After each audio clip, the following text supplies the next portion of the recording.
that these roads ought to be safe to travel, our bridges ought to be safe to cross, and I don't think you're going to get that done by clipping coupons out of the Sunday papers. Call on Director Nancy Richardson to come and address the issue. We get federal bills in this country over typically 6 years. That allows those of us at the county, the city, and the state level who receive those funds on behalf of Iowa citizens to do long-term planning of projects and get them into the queue and get them ready. You don't decide to do either a transit or a road project in 2 or 3 weeks. It takes years of planning. Next, I would like to introduce the DOT Secretary, Darren Berquist, and he's going to talk about how important federal highway funding and this transportation bill is to states like South Dakota. Passing a program letting us know the level of federal funds we can count on over the next 6 years would allow us to properly plan for and budget for some of the more complex and long-term projects that we need to rebuild aging roads,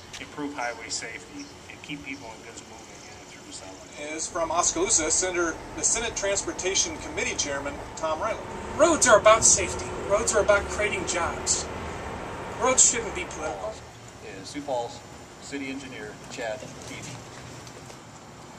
Annually, this transportation bill provides Sioux Falls funds to maintain and reconstruct our existing roads and bridges, to improve the safety of our existing streets, and also to enhance our public transit system.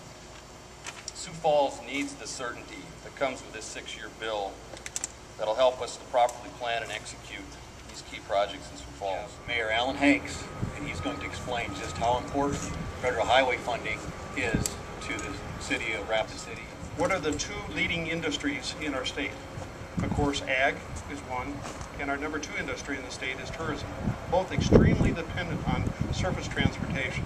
Next, we'd like to get a local perspective. We're going to call on Director of Public Works for the City of Des Moines, Bill Stowe. The federal reauthorization is absolutely essential to keep long-term planning, to keep long-term preservation of these kinds of infrastructure needs in mind, and to move Iowa forward as an important leader in the Midwest for developing private sector jobs and keeping communities like Des Moines viable. So there are other ways to do this. All we've got to do is make a decision as to whether or not doing what's necessary to make our people safe and create the jobs that we need in this country. Just think about $2 billion of highway investments in South Carolina would create almost 100,000 jobs.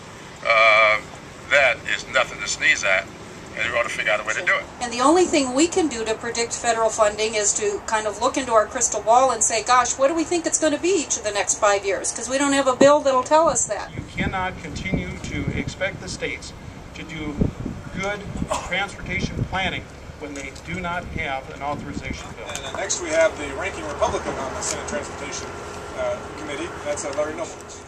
It's time for our delegation to urge their leadership on the national level to get moving on this bill. And that's why it's so important that everyone encourages Congress to step up, live up to their obligations, and pass a highway authorization bill.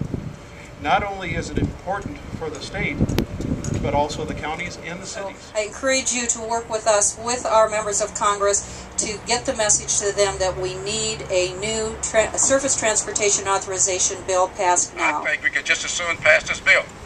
And I've lobbied the White House to do it. I have begged the Senate, and lobbying and begging doesn't seem to be working. So maybe today we'll build some